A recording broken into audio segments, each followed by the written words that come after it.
Hello guys, मैं जाशु कुशवाहा और आज के वीडियो में मैं आप लोगों को बताऊंगा जेंडर यानी कि लिंग के बारे में। तो आप लोगों को ये तो पता ही होगा कि इंग्लिश में जो जेंडर्स होते हैं वो 4 होते हैं। पहला जेंडर होता है पुल्लिंग, दूसरा होता है स्त्रीलिंग, तीसरा होता है उभयलिंग और चौथा होता है नपुंसक लिंग।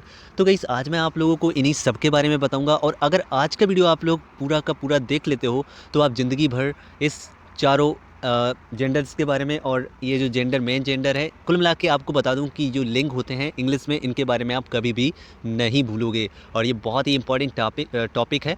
तो गाइस सबसे पहले मैं आप लोगों को डेफिनेशन बता देता हूँ। पहले मैं आप लोगों को इंग्लिश में डेफिनेशन बताऊंगा, उसके बाद में मैं आप लोगों को हिंदी में डेफिनेशन बताऊंगा, फिर मैं आप लोगों को समझा दूंगा कि आखिर जेंडर्स क्या होते हैं।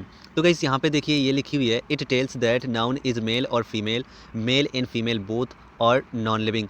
तो गाइस अब हिंदी में पहले डेफिनेशन बताता हूँ, उसके बाद में मैं समझाता हूँ। तो यहाँ पे लिखा है, यह बताता है कि संज्ञा स्त्री है या पुरुष है, पुरुष व स्त्री दोनों है या निर्जीव है।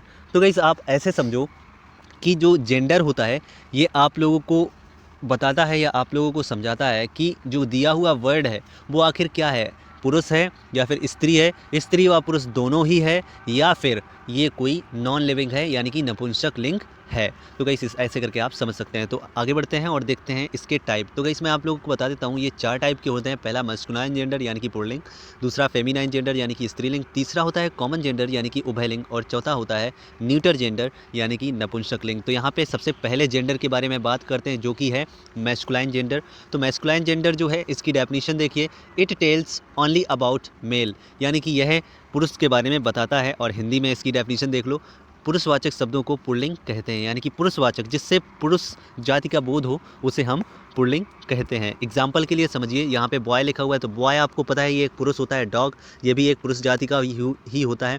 हॉर्स ये भी एक पुरुष जाति का होता है। सन, ये सन माने पुत्र यानी कि पुरुष जाति है। मैन माने आदमी यानी कि पुरुष जाति है। इसके बाद में आप जैसे ही दूसरा एग्जाम्पल समझोगे फेमिनाइन का, उसके एग्जाम्पल्स जैसे ही समझोगे तो तुरंत समझ जाओगे आप कि आखिर मैं क्या बताना चाहता हूँ।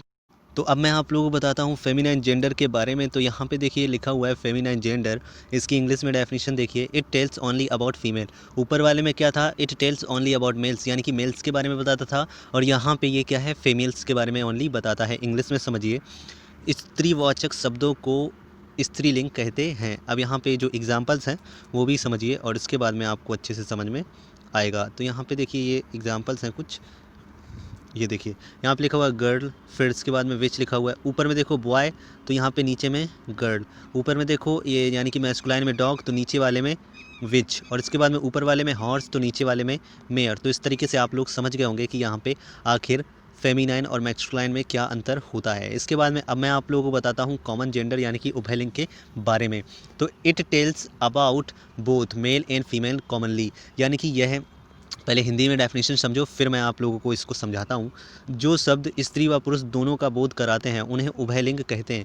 यानी कि ऐसे समझें कि ऐसे वर्ड यानी कि ऐसी ऐसी मीनिंग्स जिसमें दोनों का ही बोध हो, ये ना पता चले कि ये मेल है या फीमेल है या फिर दोनों ही इसमें आ रहे हों। तो वहाँ पे एग्जांपल के लिए समझिए, यहाँ पे लिखा हुआ है पेरेंट्स यानी कि इसमें माता पिता दोनों ही आते हैं यानी कि स्त्री और पुरुष दोनों ही आ जाते हैं। ऐसे ही करके चाइल्ड यानी कि बच्चा है, तो बच्चा जो होगा वो हो सकता है स्त्री के लिए, हो सकता है पुरुष के लिए भी। ऐसे ही सर्वेंट, सर्वेंट हो सकती है लड़की हो सकता है लड़का हो। ऐसे करके थीफ, ठीक है, थीफ जो चोर होगा वो हो सकती है लड़की भी हो सकता है लड़का हो। इनेमी भी हो जाएगा ऐसे करके, ठीक है। इनेमी यानी कि दुश्मन हो सकता है स्त्री हो सकता है पुरुष हो।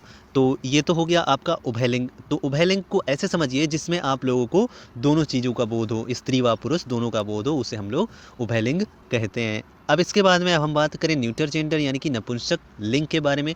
तो नपुंसक लिंग जो है, it tells about non living यानी कि ये नॉन लिविंग थिंग्स के बारे में बताता है। Small animals, words and insect, और छोटे जानवर और पक्षियों के और कीड़ों के बारे में भी बताता है। हिंदी में इसकी डेफिनेशन देखिए और उसके बाद में मैं समझाता हूँ। निर्जीव वस्तुएं, छोटे जानवर, पक्षी, कीड़े नपुंसक लिंग कहलाते हैं। यानी कि निर्जीव वस्तुएं जो हैं, छोटे जानवर हैं, पंछी हैं और कीड़े, ये सब नपुंसक लिंग ही कहलाते हैं। मैं छोटी यहाँ पे छोटे जानवरों, छोटे कीड़ों और छोटी चिड़ियों की बात कर रहा हूँ। तो यहाँ पे देखिए आप लोग डेफिनेशन से ही समझ गए होंगे कि आखिर मैं क्या कहना चाहता हूँ। तो यहाँ पे देखिए बुक हो गया, फेन हो गया, हॉर्स हो गया, इसके बाद में सैंड यानी कि बालू, और इसके बाद में इंसेक्ट, और इसके बाद में आंट, रैट, ये सब क्या होते हैं, न्यूटर जेंडर होते हैं। वैसे आप लोग अच्छे से जानते हैं कि जो रैट होता है वो मेल या फीमेल दोनों ही हो सकता है, लेकिन यहाँ पे रेट को ऐसे कैटेगरी में लिखा गया है, ऐसे कैटेगरी में रखा गया है जिसको हम लोग न्यूटर जेंडर यानी कि नपुंसक लिंग कहते हैं। तो गाइस उम्मीद करता हूँ वीडियो आपको पसंद आया होगा।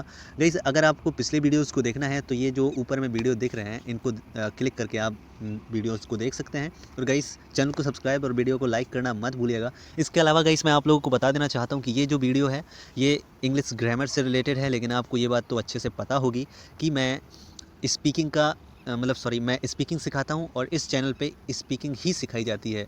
तो गाइस अगर आप लोग स्पीकिंग सीखना चाहते हैं, डे बाई डे स्पीकिंग सीखना चाहते हैं, तो आप इस चैनल को सब्सक्राइब कर लीजिए, क्योंकि कुछ ही दिन बाद मैं आपको स्पीकिंग सिखाने वाला हूँ। तो गाइस मिलते हैं नेक्स्ट वीडियो में, तब तक के लिए बाय और अपना ख्याल रखना।